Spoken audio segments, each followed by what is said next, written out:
Di awal film, kita diperlihatkan dengan seorang pria bernama Somerset. Somerset adalah seorang detektif senior yang mendapatkan tugas untuk melakukan penyelidikan. Tentu saja Somerset tidak sendirian. Ia ditemani oleh detektif junior bernama Mills. Mills dikenal dengan sifatnya yang temperamental dan mudah marah.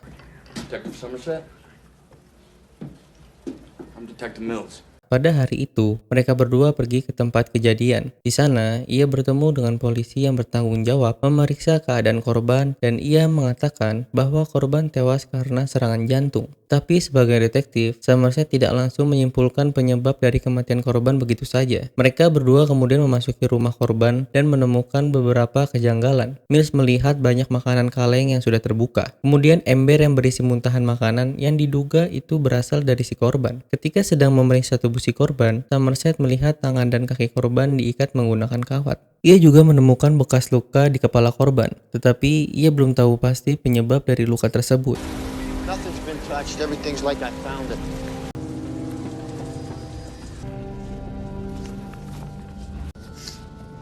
Somebody phone Guinness.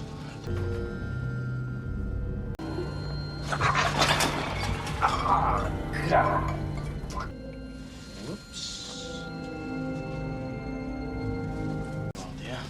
This guy took the tip of the blade, stuck it in his own shoulder blades. Pada malam harinya, Mills dan Somerset bertemu dengan dokter yang melakukan otopsi pada tubuh korban. Dokter mengatakan ada sesuatu yang aneh di dalam kasus ini. Ia menyebutkan bahwa ukuran perut korban sangat besar dan lambungnya pecah. Kalau secara alami, tidak mungkin seseorang makan sampai menyebabkan lambungnya pecah. Somerset kemudian bertanya tentang luka yang ada di kepala belakang korban. Dokter mengatakan luka itu mirip dengan bekas ujung senjata yang ditodongkan cukup keras ke kepala belakang korban. What about these bruises up here? Gun pressed against his head? Pressed hard enough, sure. Fuck yeah. Somerset kemudian bertemu dengan kepala polisi dan membicarakan bahwa kasus ini bukanlah kasus pembunuhan biasa, melainkan kasus pembunuhan dengan motif yang belum jelas. Dari hasil otopsi, Somerset menjelaskan bahwa seseorang memaksa korban untuk makan hingga menyebabkan lambung korban pecah. Namun, kepala polisi berpendapat lain. Ia mengatakan bahwa ini hanyalah kasus penganiayaan biasa. Keesokan paginya, kasus pembunuhan lainnya terjadi. Mills ditugaskan untuk menyelidiki kasus tersebut. Diketahui bahwa korban kali ini adalah seorang pengacara sukses dan kaya. Setelah sampai di tempat korban, Mills menemukan tulisan greed atau keserakahan di kantor korban. Di tempat yang berbeda, kapten polisi pergi menghampiri Somerset. Di sana ia memberikan sebuah serpihan kayu yang ditemukan oleh dokter forensik. Serpihan kayu tersebut ditemukan berada di dalam lambung korban. Kemungkinan korban dipaksa untuk memakan serpihan kayu tersebut. Somerset yang penasaran dengan hal itu, ia kembali lagi ke tempat kejadian awal untuk mencari tahu dari mana serpihan kayu itu berasal. Setelah diselidiki, ternyata serpihan kayu itu berasal dari lantai bawah kulkas. Saat ia menggeser kulkas itu, ia menemukan tulisan gluttony atau kerakusan serta mendapatkan sebuah surat dengan pesan di dalamnya. Somerset kembali menemui kepala polisi dan menunjukkan hasil temuannya. Di sana, Somerset sangat yakin bahwa kedua korban yang ditemukan adalah korban dari seorang pembunuh berantai. Dilihat dari tulisan yang mereka temukan, Somerset menyimpulkan bahwa psikopat ini membunuh berdasarkan 7 dosa besar manusia: kerakusan, keserakahan, kemalasan, kemarahan, kesombongan, nafsu, dan iri hati. Jika benar, berarti masih ada 5 kejadian lagi yang akan terjadi. Sloth, wrath, pride, lust, and envy. You can expect 5 more of these. Now, wait a minute. I can't get involved in this. Keesokan harinya, Mills mengundang Somerset untuk makan malam di rumahnya. Di sini kita diperkenalkan dengan istri Mills yang bernama Tracy. Tracy, Somerset. Hello. Subway. It'll go away in a minute.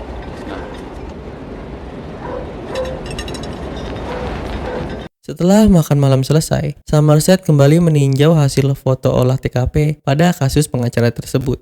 Di salah satu foto tersebut, ia melihat sebuah foto timbangan yang terdapat segumpal daging yang sedang ditimbang. Mills kemudian menunjukkan foto kertas yang ditulis oleh pelaku. Setelah dibaca, ternyata tulisan di kertas itu adalah bagian dari cerita yang ditulis oleh penulis terkenal dari Venice. Isinya kira-kira seperti ini. 0,5 kilogram daging, tidak kurang tidak lebih, tanpa tulang dan hanya daging. Jika tugas ini selesai maka ia bebas. Mills juga menambahkan bahwa kursi tempat pengacara duduk basah oleh keringat, yang berarti psikopat ini memberi waktu yang cukup untuk memilih bagian tubuh mana yang akan dipotong terlebih dahulu. Somerset menyimpulkan bahwa psikopat ini memaksa pengacara untuk memotong dagingnya sendiri seberat 0,5 kilo jika ia ingin bebas. Di malam itu juga, mereka mengunjungi rumah dari istri pengacara tersebut. Mills memberikan beberapa bukti foto yang didapat dari hasil olah TKP. Saat istri pengacara melihat foto sebuah lukisan di kantor suaminya, ia mengatakan bahwa lukisan itu seharusnya tidak terbalik seperti itu. Mrs. Gould, I am sorry. Wait. This painting, it's upside down. Tanpa membuang waktu lama, Mills dan Somerset kembali ke tempat kejadian dan membongkar lukisan tersebut. Tapi, mereka tidak menemukan petunjuk apapun. Somerset kemudian mencoba mencari jejak yang ditinggalkan seperti sidik jari dan akhirnya berhasil menemukannya. Namun ketika diperiksa, sidik jari itu bertuliskan "Help Me". Mereka semakin bingung karena sidik jari tersebut bukan milik korban. Mills dan Somerset membawa hasil temuan mereka untuk diuji, berharap menemukan siapa pemilik sebenarnya dari sidik jari tersebut. I say he's whacked enough. And Jodie Foster told me to do it. Beberapa hari kemudian, diketahui bahwa pemilik sidik jari tersebut adalah seorang pria bernama Victor. Ia adalah buronan polisi yang pernah dipenjara karena melakukan perampokan. Tim SWAT kemudian ditugaskan untuk menyerbu apartemen Victor. Anggota SWAT menemukan Victor sedang tidur. Tetapi ketika mereka mencoba membangunkannya, Victor tidak merespon sama sekali. Saat membuka selimut, mereka kembali terkejut karena menemukan Victor dalam kondisi yang sangat memprihatinkan. Di sekitar tempat tidur, mereka juga menemukan puluhan jarum suntik berisikan narkotika. Di dinding ruangan terdapat tulisan slot atau kemalasan.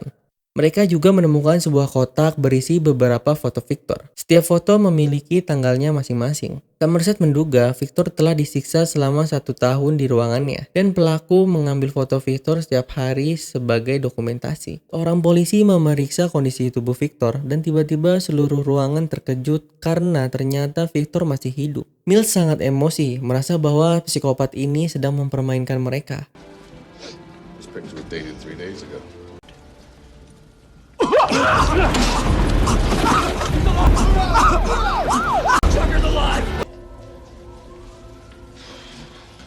have to divorce ourselves. Namun saat mereka sedang mengobrol, tiba-tiba seorang jurnalis masuk ke tempat kejadian dan mengambil foto mereka tanpa izin. Mills yang emosi kemudian mengusir jurnalis tersebut. I can hear you. Excuse me. Hey, what are you doing? Get out! Hey!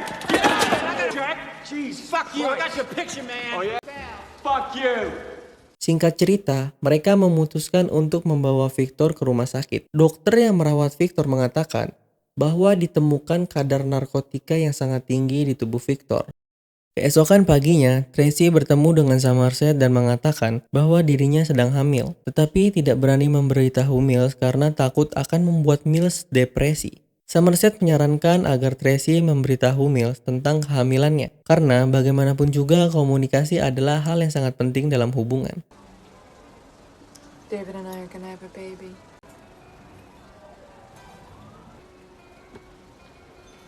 We got pregnant.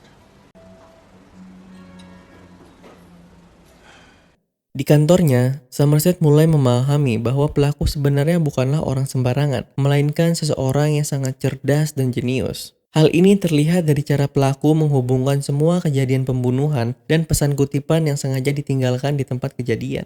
Somerset berpikir bahwa ada kemungkinan psikopat ini suka membaca buku-buku klasik. Ia mendapat ide dan mengajak Mills untuk pergi ke suatu tempat. Ternyata, Somerset bertemu dengan temannya yang bekerja di FBI bernama Gracie. Somerset memberikan kertas berisi daftar judul buku kepada Gracie dan segera pergi dari sana. Mills bertanya mengapa Somerset memberikan catatan judul buku kepada pria itu. Somerset menjelaskan bahwa FBI terhubung dengan sistem perpustakaan yang mencatat seluruh data buku.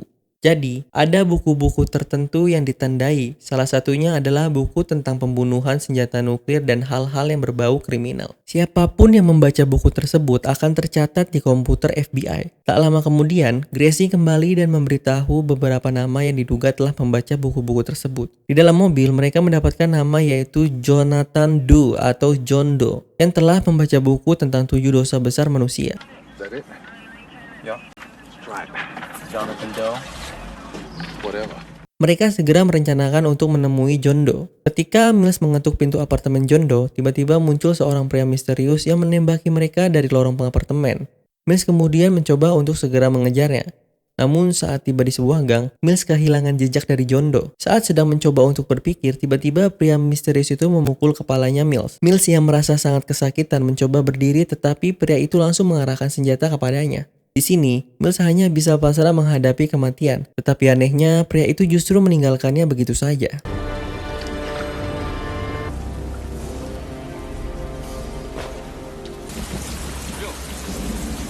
Mills kembali ke apartemen John Doe. Di sana ia langsung mendobrak pintu apartemennya. Di dalam, Somerset menemukan beberapa kotak yang menempel di dinding. Kotak pertama berisi kaleng makanan yang sama dengan kasus kematian pria gemuk. Kotak kedua berisi koran yang melaporkan bahwa pengacara membela seorang kriminal dan berhasil membebaskannya. Kotak ketiga berisi tangan kiri Victor yang hilang. Di sini, Somerset akhirnya memahami mengapa sidik jari Victor ada di tempat kejadian pembunuhan pengacara. Kotak terakhir berisi foto seorang wanita disertai tanda terima pembelian di toko pakaian, yang kemungkinan adalah petunjuk untuk pembunuhan keempat. Mills menemukan ruangan yang digunakan John Doe untuk mencetak koleksi fotonya. Saat memeriksa kamar mandi, ia sangat terkejut melihat foto dirinya berada di sana. Mills menyadari bahwa John Doe adalah jurnalis yang ia usir di apartemen Victor. Fucking photographer in the fucking stairs. If you had him, we let him go. Mills dan Somerset pergi ke toko pakaian yang catatannya ditemukan di kotak. Penjaga toko mengatakan bahwa sebelumnya ada seorang pria yang meminta dibuatkan desain pakaian yang sangat aneh. Penjaga toko menunjukkan desain pakaian itu. Tak lama kemudian, Somerset mendapat kabar bahwa polisi menemukan seorang wanita yang meninggal dengan cara mengerikan di atas ranjang. Mereka segera menuju ke tempat kejadian. Sesampainya di sana, Somerset melihat tulisan las atau nafsu yang diukir di depan pintu kamar. Ternyata, wanita yang meninggal adalah wanita yang sama dengan foto yang dilihat Somerset di kotak keempat. Di kamar tersebut, mereka juga menemukan seorang pria yang wajahnya sangat pucat dan terlihat sangat ketakutan. Pria ini mengatakan bahwa sebelumnya ada orang aneh yang memaksanya memakai pakaian aneh dan memerintahnya untuk berhubungan dengan korban sampai korban meninggal. And I did. I fucked her. Oh God, he put that thing on me. Then he told me to fuck her. Singkat cerita, keesokan paginya korban kelima ditemukan lagi. Kali ini seorang model cantik yang ditemukan tewas di kamarnya. Di ranjangnya ada tulisan pride atau kesombongan. Kulit wajah korban rusak dan hidungnya dipotong. But you'll be disfigured. He bandaged.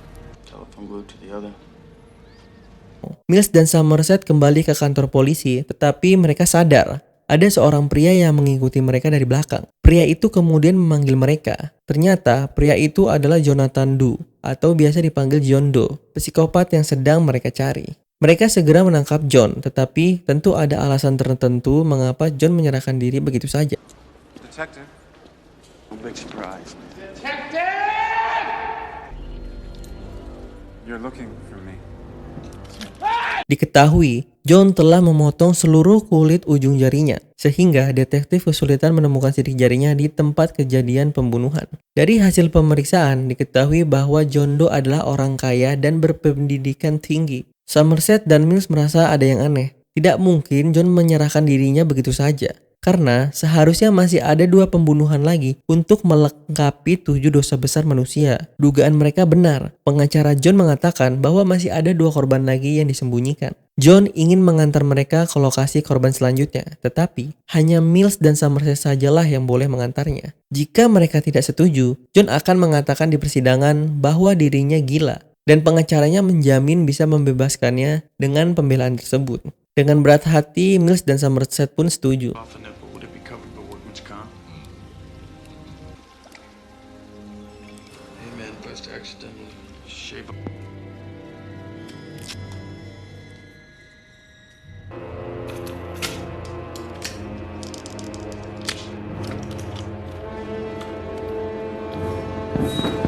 Singkat cerita, di perjalanan Mills mengajukan pertanyaan tentang 2 korban terakhir. John hanya menjawab dengan senyuman. Ia meminta Mills untuk bersabar karena kejutan ini sangat menyenangkan. John mengatakan bahwa ia melakukan pembunuhan ini untuk menghukum dan memberikan peringatan kepada para manusia pendosa. Dari sudut pandangnya, John Doe merasa bahwa kelima korban yang ia bunuh adalah manusia yang sangat berdosa. Korban pertama, pria gemuk, adalah orang yang sangat serakah. Korban kedua adalah pengacara serakah yang menghasilkan uang dengan membela kriminal yang jelas-jelas bersalah. Korban ketiga adalah pengedar narkoba yang bisa menghancurkan generasi bangsa.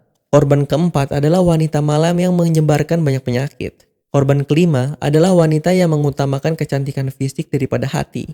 John hanya ingin mencari keadilan. Ia juga tidak membunuh Mills di gang itu karena ia ingin membiarkan Mills tetap hidup. When a person is insane, as you... It's not something I would expect you to accept. But I did not choose. A woman. Murderers, John, like A yourself. woman. Making money by lying. John kemudian meminta Somerset untuk menghentikan mobilnya. Somerset segera menghentikan mobil dan menyuruh John untuk keluar. Sebuah mobil terlihat dari kejauhan dan mencoba untuk mendekati mereka. Kemudian, John mencoba untuk memberitakan mobil tersebut dan ternyata pria yang mengemudikan mobil itu hanyalah seorang kurir biasa yang dibayar John untuk mengantarkan sebuah paket, dan paket itu ditujukan untuk detektif Mills. Awalnya, mereka mengira isi kotak itu adalah bom. Tapi Somerset mencoba untuk membuka paket tersebut dan sangat terkejut melihat isinya. Ia memandang Mills dan segera berteriak agar Mills membawa senjata di tangannya. Namun, karena jarak mereka terlalu jauh, Mills tidak bisa mendengarnya dengan jelas. Tiba-tiba, John mengatakan bahwa iri hati adalah dosa terbesarnya. Diketahui bahwa selama ini John kagum pada sosok detektif Mills. Ia juga iri karena Mills memiliki istri yang sangat cantik. John mengatakan bahwa kemarin pagi ia mampir ke rumah Mills hanya untuk merasakan kehidupan sederhana dengan istri yang cantik. Tetapi urusannya tidak berjalan baik. John juga mengatakan bahwa Tracy, istri Mills, memohon agar dibiarkan hidup karena ia sedang hamil. Mills yang tidak tahu tentang kehamilan istrinya tentu saja semakin terkejut. Pada saat itu, emosi Mills menjadi tidak terkendali. Somerset juga terus membujuk Mills agar tidak membunuh John karena itulah yang diinginkan John. Somerset berkata, jika kamu membunuh John maka dia menang. Di sisi lain, John terus memprovokasi Mills agar melampiaskan kemarahannya. Mills yang sudah sangat emosi dan sampai kehilangan akal, akhirnya menembak John hingga tewas.